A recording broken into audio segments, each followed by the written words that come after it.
Jafar train ഹൈജാക്കിനെ കുറിച്ച് ചെയ്ത അവസാന 2 വീഡിയോയിലൂടെ നിങ്ങൾക്ക് ഒരുപാട് ഇൻഫർമേഷൻസ് മനസ്സിലായിട്ടുണ്ടാകും. എന്നാൽ ഈ ജാഫർ ട്രെയിൻ ഹൈജാക്ക് ചെയ്തത് BLA ആയാലും ഇതിൽ തന്നെ ഒരുപാട് ബ്രിഗേഡ്സ് ഉണ്ട്. അതും മജീദ് ബ്രിഗേഡ് എന്ന സംഘടനയിലുള്ളവരാണ് ഈ ജാഫർ ട്രെയിനിനെ ഹൈജാക്ക് ചെയ്തത്. അപ്പോ ഈ മജീദ് ബ്രിഗേഡ് എന്താണ്? 2010 മുതൽ തന്നെ ഈ ഒരു പ്രശ്നം ആരംഭിച്ചിട്ടുണ്ട്. അപ്പോൾ 2010 മുതൽ ഇന്നുവരെയും എന്തൊക്കെയാണ് സംഭവിച്ചത്? ഇപ്പോൾ നിലവിലെ സാഹചര്യം എന്ത്? ഇവയെല്ലാം ഈ വീഡിയോയിലൂടെ വിശദമായി അറിയാം.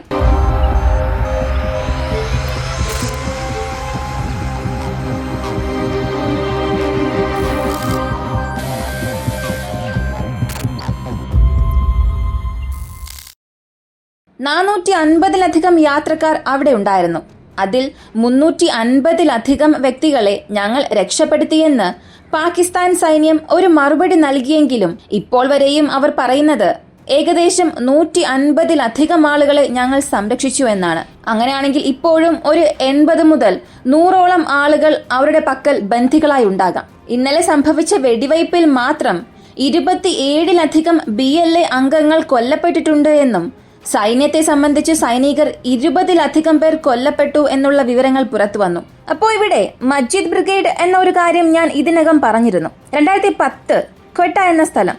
ഇന്ന് ഈ ഒരു പ്രശ്നം നടക്കുന്നതും ഇതേ ക്വട്ട എന്ന സ്ഥലത്താണ്.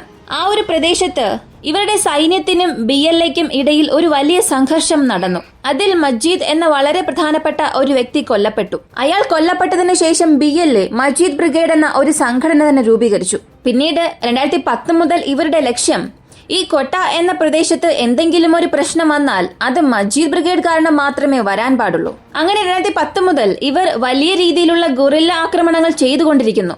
എന്നാൽ 2018 8 വർഷത്തിനുള്ളിൽ ഇവരുടെ ഗൊറില്ല ആക്രമണ രീതികളെല്ലാം മാറ്റുകയും നേരിട്ടുള്ള ഒരു ആക്രമണത്തിൽ ഇറങ്ങുന്നു. ഇവയെല്ലാം ചെയ്തത് ഈ മജീദ് ബ്രിഗേഡ് തന്നെയാണ്.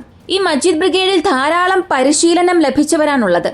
കാരണം പൊതുവെ മജീദ് ബ്രിഗേഡ് എന്ന ഈ ഒരു യൂണിറ്റ് അവർ ചെയ്യുന്നത് റെയിൽവേ സ്റ്റേഷൻ, ട്രെയിൻ സംബന്ധിക്കുന്ന പലവിധ പരിശീലനങ്ങൾ അവർ ചെയ്യും. എന്നിട്ടാണ് ഈ ബ്രിഗേഡിനുള്ളിൽ തന്നെ അവരെ ചേർക്കുന്നത്. ഈ ട്രെയിൻ സംബന്ധിക്കുന്ന ഒരു വലിയ കാര്യം നടക്കാൻ പോകുന്നു എന്നുള്ളത് ഇന്നോ ഇന്നലെയോ ലഭിച്ച വിവരം അല്ല. ഒരാഴ്ചയ്ക്ക് മുൻപ് തന്നെ പാകിസ്ഥാന്റെ ഇന്റലിജൻസിന് ഈ കൊട്ട എന്ന പ്രദേശത്ത് പ്രധാനമായും ഈ ജാഫർ എന്ന ട്രെയിനിൽ ആക്രമണം നടക്കും എന്നുള്ള ഒരു വിവരം ലഭിച്ചു. ഇന്റലിജൻസ് അത് പാകിസ്ഥാൻ സൈന്യത്തോട് പറയുകയും ചെയ്തു. പക്ഷേ സൈന്യം അത് ശരിയായ രീതിയിൽ കൈകാര്യം ചെയ്തില്ല. ഇതൊക്കെ എപ്പോഴും സംഭവിക്കുന്ന കാര്യമാണ്. അങ്ങനെയാണെങ്കിൽ ഇതിനു മുൻപും ഇതുപോലുള്ള ആക്രമണം നടത്തിയിട്ടുണ്ടോ എന്ന് ചോദിച്ചാൽ അതെ, സംഭവിച്ചിട്ടുണ്ട്. 2018 ഒരു 7-8 വർഷങ്ങൾക്ക് മുൻപ് ഇതേ ജാഫർ എക്സ്പ്രസ് എന്ന ട്രെയിനിനെ ഹൈജാക്ക് ചെയ്യുന്നതിനും അട്ടിമറിക്കാനും ശ്രമങ്ങൾ നടന്നു. എന്നാൽ ഇത്തവണ നടന്നതുപോലെ നേരിട്ട് മജീദ് ബ്രിഗേഡ് വെടിവയ്പിൽ ഏർപ്പെട്ടില്ല. ഇവർ ചെയ്തത് റിമോട്ട് സ്ഫോടക വസ്തുക്കൾ ഈ ട്രെയിൻ വരുന്നതിന് മുൻപുള്ള പാളങ്ങളിൽ ഇട്ടു.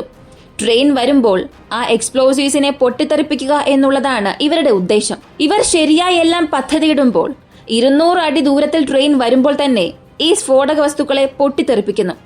അങ്ങനെ 200 അടിക്ക് മുൻപ് തന്നെ ഇങ്ങനെ ഒരു പൊട്ടിത്തെറി ഉണ്ടായതുകൊണ്ട് ആ ട്രെയിനും അതിനുള്ളിലെ ജനങ്ങളും രക്ഷപ്പെടുന്നു. ഇല്ലെങ്കിൽ ട്രെയിനും യാത്ര ചെയ്ത ഒരുപാട് പേർ മരിക്കാൻ സാധ്യതയുണ്ടാകുമായിരുന്നു. ഇത് 2018 സംഭവിച്ചാലും അടുത്തത് 2023, 2 വർഷത്തിന് മുൻപ് 2 തവണ ഇതേ ട്രെയിനിന് നേരെയുള്ള ആക്രമണം BLA ഗ്രൂപ്പ് നടത്തി. ആദ്യത്തെ ആക്രമണം 2023 ജനുവരി മാസം 19-ാം തീയതിയായിരുന്നു. ഈ തീവണ്ടി ആക്രമണത്തിൽ പരിക്കേറ്റവരുടെ എണ്ണം 13 ആണ്. അതും ഒരു ബോംബ് ബ്ലാസ്റ്റ് ആയിരുന്നു. ബോളൻ ഡിസ്ട്രിക്ട് എന്ന സ്ഥലത്താണ് ഈ ബോംബ് ബ്ലാസ്റ്റ് ഉണ്ടായത്. അതായത് ഖട്ട എന്ന പ്രദേശത്ത് നിന്നും 150 കിലോമീറ്റർ അകലെ ഒരു ബോംബ് ബ്ലാസ്റ്റ് സംഭവിച്ചു. അതിൽ ഈ ട്രെയിൻ അതിന്റെ പാളത്തിൽ നിന്നും തെന്നി മാറുന്നു. അതിൽ പരിക്കേറ്റവരുടെ എണ്ണമാണ് ഈ 13. അടുത്ത് 1 മാസത്തിന് ശേഷം വീണ്ടും ഇതേ ട്രെയിനിന് നേരെയുള്ള ആക്രമണം നടത്തുന്നു. ഈ ആക്രമണത്തിൽ 12-ലധികം പേർക്ക് പരിക്കേറ്റു. അതും ഒരു ബോംബ് ബ്ലാസ്റ്റ് തന്നെയായിരുന്നു. ഇതുപോലെ നിരവധി ആക്രമണങ്ങൾ ഈ ട്രെയിനെ അടിസ്ഥാനമാക്കി തന്നെ സംഭവിച്ചിട്ടുണ്ട്. ഇനി ഖട്ട എന്ന റെയിൽവേ സ്റ്റേഷന് എതിരായും ഈ BLA ഗ്രൂപ്പ് ആക്രമണം നടത്തിയിട്ടുണ്ട്. അത് എപ്പോഴാണെന്ന് ചോദിച്ചാൽ 2024 നവംബർ മാസം, പോയ വർഷം. ഈ നവംബർ മാസത്തിൽ ഖട്ട എന്ന റെയിൽവേ സ്റ്റേഷനിൽ പെട്ടെന്ന് ഒരു ബോംബ് പൊട്ടിത്തെറിക്കുന്നു. അതിൽ മരിച്ചവരുടെ എണ്ണം മാത്രം 26. 40-ലധികം ആളുകൾക്ക് പരിക്കേറ്റിട്ടുമുണ്ട്. ഈ 26 പേർ മരിച്ചല്ലോ, ഇതിൽ കൂടുതൽ സൈനികരായിരുന്നു. അപ്പോ കൂടുതൽ സൈനികർ അവിടെ വന്ന് നിൽക്കുമ്പോഴായിരുന്നു ഈ ഒരു ബോംബ് ബ്ലാസ്റ്റ് സംഭവിച്ചത്. ഇവയെല്ലാം ക്വട്ട എന്ന റെയിൽവേ സ്റ്റേഷൻ, ജാഫർ എക്സ്പ്രസ്, ഇവയ്ക്ക് നേരെയെല്ലാം തുടർച്ചയായി BLA നടത്തിയ ആക്രമണങ്ങളാണ്. കഴിഞ്ഞ 1.5 മാസമായി ഈ ജാഫർ എക്സ്പ്രസ് പ്രവർത്തിച്ചിട്ടേ ഇല്ല. കാരണം ഏതോ ഒരു ആക്രമണം ഇതിനു നേരെ നടക്കാം എന്നുള്ള ഒരു സംശയത്തിൽ ചെറിയ ചാരവിവരം ലഭിച്ചതുകൊണ്ടാണ് ആ ട്രെയിനിനെ പ്രവർത്തനരഹിതമാക്കിയത്. എന്നാൽ ഒരാഴ്ച മാത്രമേ ആയിട്ടുള്ളൂ ഈ ട്രെയിൻ റണ്ണിംഗ് ആയിട്ട്. എന്നാൽ അതിനുള്ളിൽ തന്നെ വീണ്ടും ഒരു ഹൈജാക്ക് സംഭവിച്ചു. അടുത്തിനി എന്ത് ചെയ്യാൻ പോകുന്നു എന്ന് ചോദിച്ചാൽ അവരുടെ ചില ഡിമാൻഡ്സ് ഉണ്ടല്ലോ. 48 മണിക്കൂർ സമയം കൊടുത്തിട്ടുണ്ട്. ഈ 48 മണിക്കൂറിൽ ഏകദേശം പകുതി സമയം അവസാനിച്ചു. ഈ നിബന്ധനകൾ അംഗീകരിച്ചില്ലെങ്കിൽ ഞങ്ങളുടെ പക്കലുള്ള ബന്ധികളെ കൊല്ലുമെന്നുള്ള ഒരു ഭീഷണിയാണ് അവർ നൽകിയിരിക്കുന്നത്. ഇപ്പോൾ ഇതിന് പകരം പാകിസ്ഥാൻ ചെയ്യാൻ പോകുന്നത് വെടിവയ്പ് നടത്തി അവിടെയുള്ള ജനങ്ങളെ രക്ഷിക്കാനൊക്കെ ശ്രമിക്കും. മൊത്തം 9 ബോഗിയുള്ള ഒരു ട്രെയിൻ. ഈ 9 ബോഗിയുള്ള ട്രെയിനിൽ ചില സ്ഥലങ്ങളിൽ മാത്രമാണ് BLA ഗ്രൂപ്പ് അവരുടെ നിയന്ത്രണത്തിലേക്ക് കൊണ്ടുവന്നിട്ടുള്ളത്. ബാക്കിയുള്ള കമ്പാർട്ട്മെന്റിലെല്ലാം സൈനികരുടെ ആക്രമണങ്ങൾ ചെയ്താണ് ചിലരെയൊക്കെ രക്ഷിച്ചിരിക്കുന്നത്. രക്ഷിച്ച ജനങ്ങളെ തൊട്ടടുത്തുള്ള മറ്റുള്ള റെയിൽവേ സ്റ്റേഷനിലേക്ക് അയക്കുന്നുമുണ്ട്. വീണ്ടും വീണ്ടും ഇവിടെ ഒരു ആക്രമണം നടക്കുകയാണെങ്കിൽ BLA ഗ്രൂപ്പ് അടുത്ത് എന്ത് ചെയ്യാൻ പോകുന്നു എന്നുള്ളതും പാകിസ്ഥാൻ അറിയില്ല. പാകിസ്ഥാനിലെ മിനിസ്റ്റേഴ്സ് എല്ലാവരും പറയുന്നത് നമുക്കൊരു ചർച്ച നടത്താം, ആവശ്യമില്ലാതെ ഹോസ്റ്റേജസിന്റെ ജീവൻ നഷ്ടമാകാൻ നമ്മൾ തന്നെ ഒരു കാരണമാകാൻ പാടില്ല എന്നാണ്.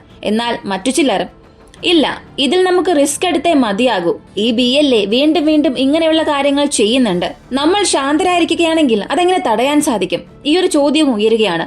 എന്നാൽ ഈ ബലൂചിസ്ഥാൻ പ്രവിശ്യയെ സംബന്ധിച്ച് പാകിസ്ഥാന്റെ സൈന്യം ബലൂചിസ്ഥാൻ പ്രവിശ്യയെ മുഴുവനായും അവരുടെ നിയന്ത്രണത്തിലേക്ക് കൊണ്ടുവന്ന് കഴിഞ്ഞോ എന്ന് ചോദിച്ചാൽ, അല്ലെങ്കിൽ അങ്ങനെ കഴിയുമോ എന്ന് ചോദിച്ചാൽ തീർച്ചയായും സാധ്യതയില്ല. അപ്പോ പാകിസ്ഥാൻ സൈന്യം എടുക്കുന്ന ആ തീവ്രമായ ശ്രമങ്ങൾ എല്ലാം പാകിസ്ഥാൻ സൈന്യത്തിന് തന്നെ ഒരു തിരിച്ചടിയായി മാറും. ഇപ്പൊ നമ്മൾ BLA കുറിച്ച് മാത്രമാണ് സംസാരിക്കുന്നത്. അടുത്ത തെഹ്രീക്ക് താലിബാൻസ് ഇതിനുള്ളിലേക്ക് വരാം. കാരണം BLA ഗ്രൂപ്പ് തന്നെ തെഹ്രീക്ക് താലിബാൻസ് ആണ്. ബലൂചിസ്ഥാൻ പ്രവിശ്യ എന്നത് അഫ്ഗാനിസ്ഥാന്റെയും ഇറാന്റെയും ബോർഡർ ഷെയർ ചെയ്യുന്ന ഒരു സ്ഥലമാണ്. അപ്പോൾ എളുപ്പത്തിൽ തന്നെ തെഹ്രീക്ക് താലിബാൻസിന് ഉള്ളിലേക്ക് കയറാൻ സാധിക്കും. അങ്ങനെ ആയാൽ പാകിസ്ഥാൻ വലിയ രീതിയിൽ തന്നെ ഭയപ്പെടാനും തുടങ്ങും. China Pakistan economic corridor CPEC എന്ന ഈ ഒരു പ്രോജക്റ്റിൽ പല തിരിച്ചടികൾ ഉണ്ടാകാനും സാധ്യതയുണ്ട്. ഈ ഒരു തിരിച്ചടി പാകിസ്ഥാന്റെ എക്കണോമിയെ വലിയ രീതിയിൽ തന്നെ ബാധിക്കും. ചൈന അതുകൊണ്ട് തന്നെ ഇത് സൂക്ഷ്മമായി നിരീക്ഷിക്കുകയാണ്. ശരി, ബലൂചിസ്ഥാൻ പ്രവിശ്യയിൽ ഒരുപാട് പ്രകൃതി വിഭവങ്ങൾ ഉണ്ടല്ലോ. സ്വർണവും കോപ്പറും എല്ലാം ഖനനം ചെയ്തെടുക്കും എന്ന് പറഞ്ഞിരുന്നു. ഇതിൽ കാനഡയിലുള്ള ഒരു കമ്പനിയും ചൈനയിലുള്ള ഒരു കമ്പനിയുമാണ് കൂടുതലായും ഈ സ്വർണവും കോപ്പറും വെട്ടിയെടുക്കുന്നത്.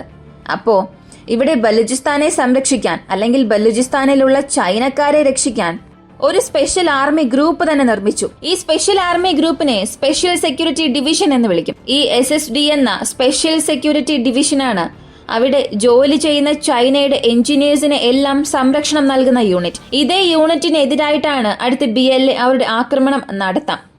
ഇപ്പോ സംഭവിച്ചിരിക്കുന്ന ഒരു ട്രെയിൻ ഹൈജാക്ക് ഒരു ട്രെയിലർ മാത്രമാണ്. മുൻപ് ഒരുപാട് ആക്രമണങ്ങൾ സംഭവിച്ചാലും ഇത്രയും തീവ്രമായ പ്ലാൻഡ് ആയിട്ടുള്ള ഒരു ആക്രമണം ആദ്യമായാണ് BLA ചെയ്യുന്നത്.